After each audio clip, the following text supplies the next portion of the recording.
The latest Pompey news, updates every day from the Pompey Sound news desk. The following transfer news story was broken by The News. Go to their website for the full SP. It's now being widely reported elsewhere. The gist of the story is this. Portsmouth have reportedly set their sights on League Two striker Nesta Elfage as a potential January signing.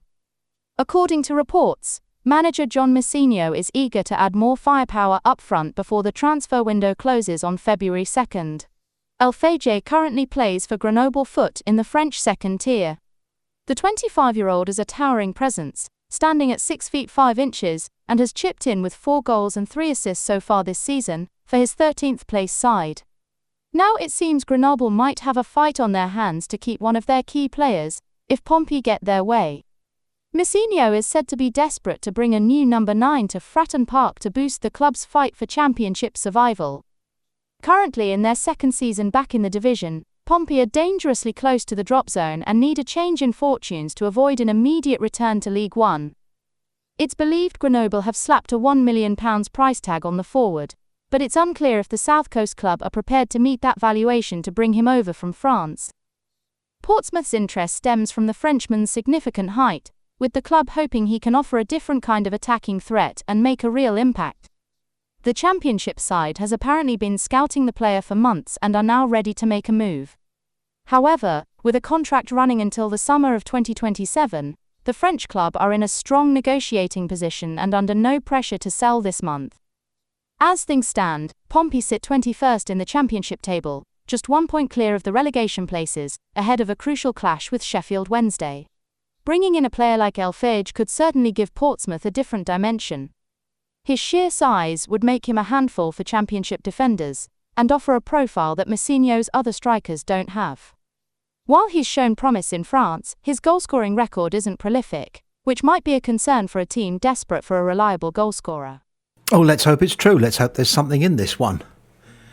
Because I, for one, am fed up with saying to the bloke next to me at 2:55 on a Saturday afternoon. By the way, I use those words metaphorically because we don't play too many games any longer at 3 p.m. on a Saturday afternoon, but that's another discussion. I'm fed up saying to the bloke next to me, they're big, aren't they? And compared to us, practically every Championship side simply is big. I mean, sometimes they're very good at football as well. And they're very athletic and they're very fast. And they're very well organised and they've got good ball control. Of course, those things. But those things are matters of opinion, largely.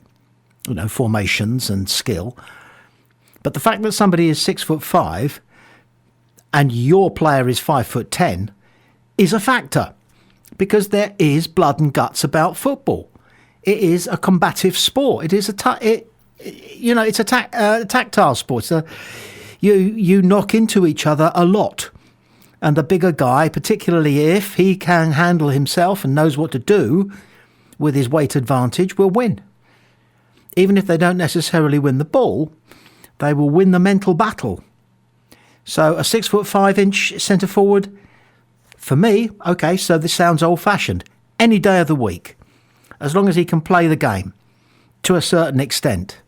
If he's just used as a target man so that the goalkeeper's option of going long doesn't mean that Colby Bishop every time is sought for with the long ball and has to do a tussle with often a 6'3", 4", 5" centre half, that's a good variation. If we had 2 players who were good at receiving the long ball, then the opposition's defence have got some thinking to do. So yes, I say, what about you? You can always drop us an email if you feel like contributing your 2 penneth. It's radiopompey@gmail.com. radiopompey@gmail.com. And this big fella? Yes, please. Numerous football news agencies are running this story. Luton forward Millie Ali is reportedly on the verge of joining struggling Championship side Portsmouth on loan. The versatile 25-year-old who can play out wide, up front, or even as a wing-back, only moved to Kenilworth Road a year ago. He signed from Exeter City for a 7-figure fee after a blistering start to the season that saw him bag 12 goals before January. Ali made an immediate impact, scoring 4 times in his last 6 games as he almost single-handedly kept Luton in the Championship. Although the team were ultimately relegated, he remained a regular in League One under former boss Matt Bloomfield. However, his fortunes changed dramatically when Jack Wilshere took charge in October. After starting in Wilshere's first game against Mansfield, the former Halifax man has found opportunities hard to come by, playing just 110 minutes of league football since. The writing was on the wall when Ali was left out of the matchday squad for the fifth straight game during Saturday's 2-1 win over Stevenage. The likes of Gideon Kodua and Cohen Brummel were preferred. Shaden Morris has seen more action recently, and the arrival of Manchester City youngster Emilio Lawrence on loan last week seems to have pushed Ali further down the pecking order. Now Football League World is reporting that a deal is close for him to join a Pompey side desperate for reinforcements. John Messinio's team sits 21st in the table, just a point above the drop zone, and has been hit by a string of bad luck. Tottenham recalled winger Yang Min-hyuk only to send him to Coventry, while Callum Lang, Josh Murphy, and Franco Ume are all injured, and Mark Kozhnowski is out for the season. The report states, Portsmouth are making moves to bolster their options in the final third, and they are in advanced talks to sign Luton Town attacker Melenik Ali on loan for the remainder of the campaign. Wilshere himself admitted last week that a loan move was likely.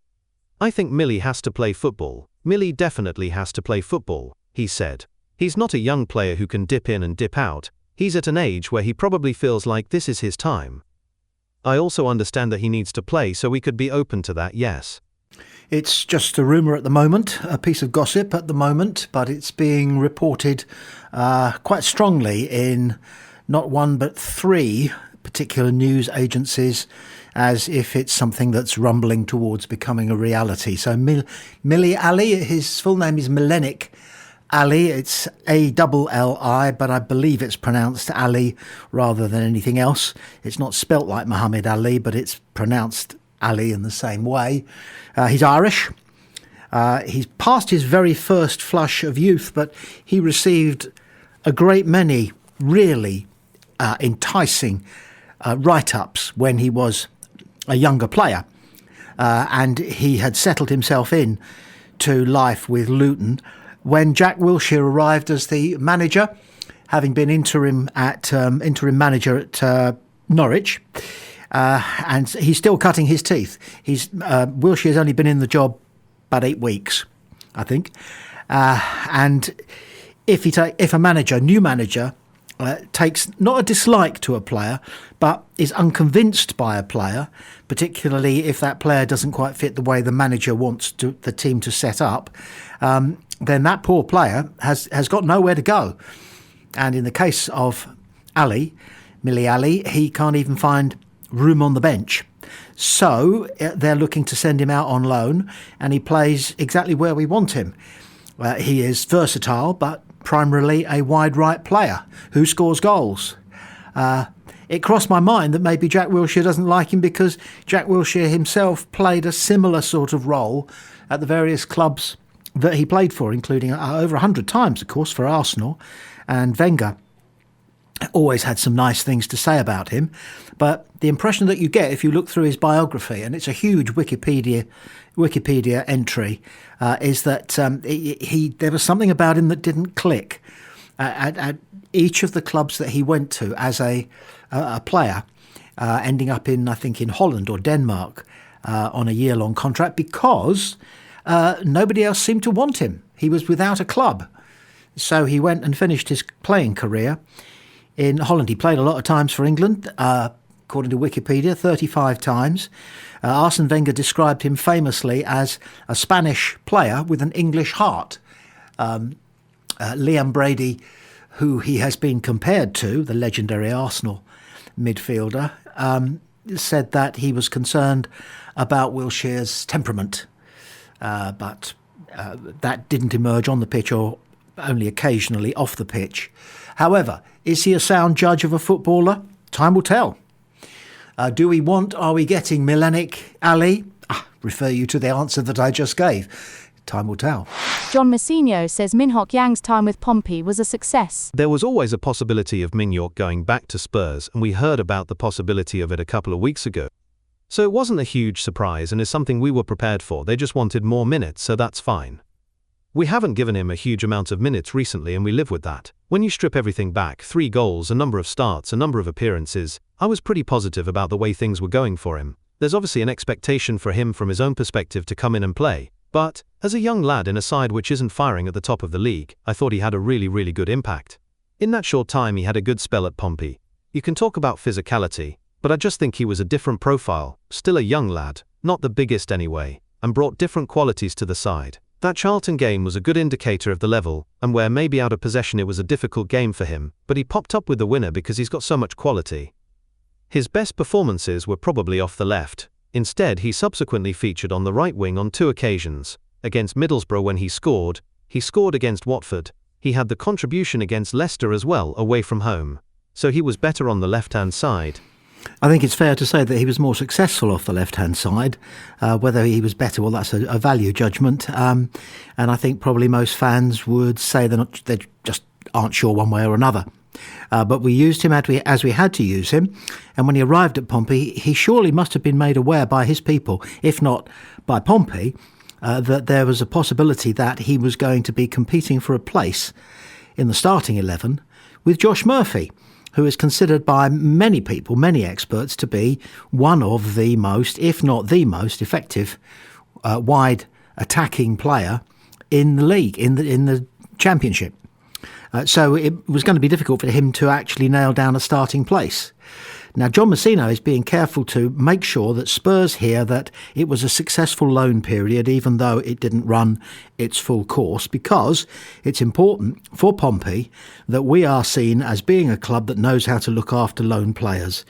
Parent clubs want their players that they're loaning down to the Championship or perhaps League One, if that is what goes on. Under some circumstances, Premier League players do find themselves cutting their teeth there, that those players are going to be looked after. They're going to get plenty of game time. That's really what they're being sent out on loan to achieve, to acquire. But the one thing that I would say, and I'm sure you agree with me in this, there are certain aspects of playing in the Championship which are harder than playing in the Premier League, where, as Arsenal demonstrated the other Sunday, teams allow you to have a little bit more time because they're confident that they will get the ball back at some point, and when they do, they're nicely set up so that they can hurt you. That means that attacking players get just that little bit more time on the ball and have that many more opportunities and options when they've got the ball. So the fact that Min-hyuk ended up struggling a little bit, and he did, he was very assertive in his first few games, and then he seemed to not be quite so interested in rolling up his sleeves as his tenure with us developed. But of course we wish him well, and we hope that Spurs will listen carefully to any proposition that Pompey make to them in the future, either soon or in the summer or thereafter. They listen to the proposals that we have with a degree of sympathy, because they've obviously got some very talented young players who we wouldn't mind turning out in a blue shirt.